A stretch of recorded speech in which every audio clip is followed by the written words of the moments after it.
Hey friendos, it's DW. I'm just here to give you a quick update on the Out the Door project, which I have continued to work on the past little while since the end of LDJAM, and got some new art, did a complete rewrite, and fixed the build. So let's do a little snappy little devlog, shall we? We're going to start with the artwork that I've been doing. So a lot of the stuff I've been doing, some real simple stuff. If I try to zoom in gently here, I'll push play on some of these animations. Just some basic stuff. Doors like this. Like I wanted a door that could open and close. I wanted an animation like that. I also really wanted to fix up my player sprite. Not to say that the old one was bad, but I had a couple bugs with it that I knew I needed to work out. I needed to work out some different idle animations, and I wanted to just play around with the animation, see if I could fix up the walking and get a couple extra frames in there.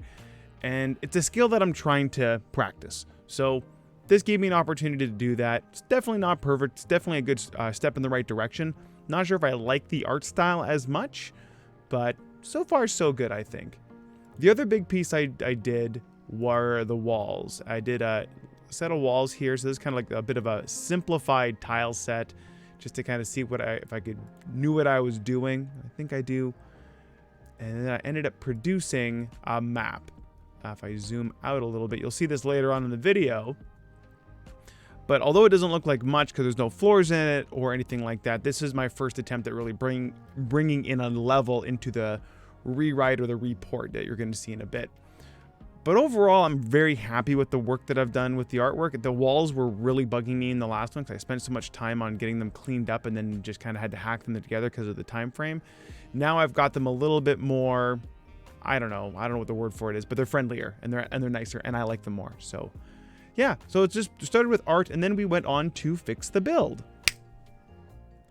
For those that don't know, I had a problem where in LDJAM 47 I broke my deployment pipeline, so I couldn't automatically deploy a web export of my Godot game.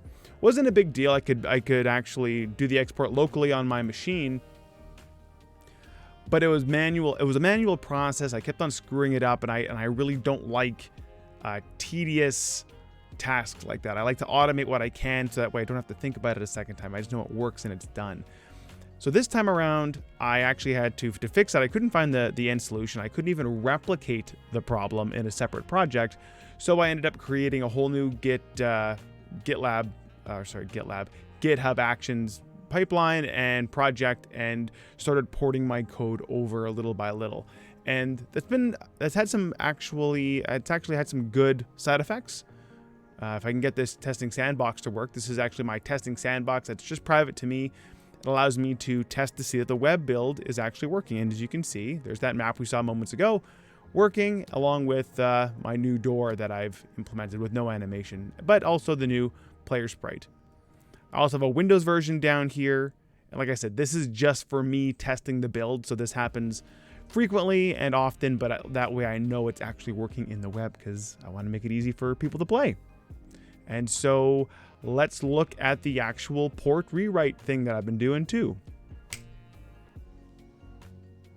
With respect to the coding itself, because I had to port all the code over anyway, I've spent a bunch of time reanalyzing and doing kind of a self-evaluated code review of sorts of my old project. And because I don't have a time constraint like the Game Jam, I'm kind of taking some time to see what I've done and learn from my mistakes or learn from where things got a little bit sloppy. So I've started to implement things. I'll just run the game here. And you can see I haven't gotten that far just yet. But like I just showed you this moments ago, I think. I don't remember. Anyway, this is the new version of the game with the new walls ported in, the new door art, the new player sprite. But the big important part is if you actually look at Godot over here, you can see I've set up this interaction setup. And over on the corner here, I've actually taken a cue from DevDuck, who talked about how he did this for a dialogue system. Kind of leaned in a bit on his code. Reference will be in the description. On how to share some more code and share this interactive code between the player and different objects and stuff like that. So I'm really happy with what I've managed to produce. And it also lets me kind of take the time to figure out what code was necessary and what code is actually just junk, and also let me reorganize the project as well. So all in all, I'm really happy with what I've done so far. given I don't have anything that special to show or demo, I don't want to take down the Ludum Dare 47 game on the project page or the game page on itch until I have something substantial for people to play. I don't want to just take it down for the sake of it. And so we'll see where that goes. It's kind of, hopefully I'm hoping to get something done by the end of November, have something a little bit more interesting, a little bit prettier, and more importantly, fresh gameplay and content for you guys to try out. And with that, I'm going to call it a wrap on this video. So tell me what you think of this new format. Leave the comments below. Try to keep them compressed and do that. And also, thank you to the 100 and something people that have subscribed to this channel. Awesome. Thank you so much. I never thought I'd get that far. That's a huge milestone for me, so I'm very proud of that. And I will see you next time. So until then, have yourself a pleasant day and or evening, and take care.